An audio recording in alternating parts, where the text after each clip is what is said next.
Hi there. We recently bought a 2013 XC60. Nice riding vehicle. So we just working on cleaning it up. It had been, not abused or anything, but one of the things is the rear third light was a little bit tattered. You can see a few chips and whatever. It still worked great, but wanted to trade it out just to make things look a little better.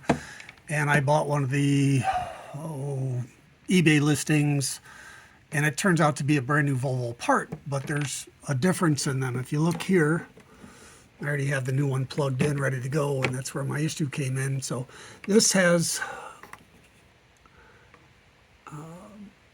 just a push or a blank fitting. This one has an actual push in.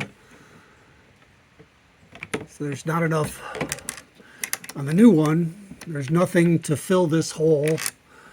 And the old one, it had this grommet attached to this pin and pushed in the hole and sealed it. So I'm working on filling this hole. Probably using this with some hot glue. And then it's just 3 bolts or 3 nuts to attach it.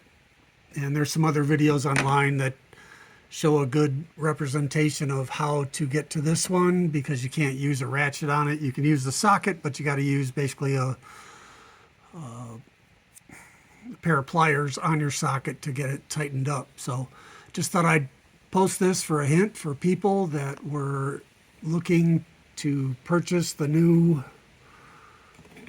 Volvo part that is listed on eBay. Thanks. Have a great day.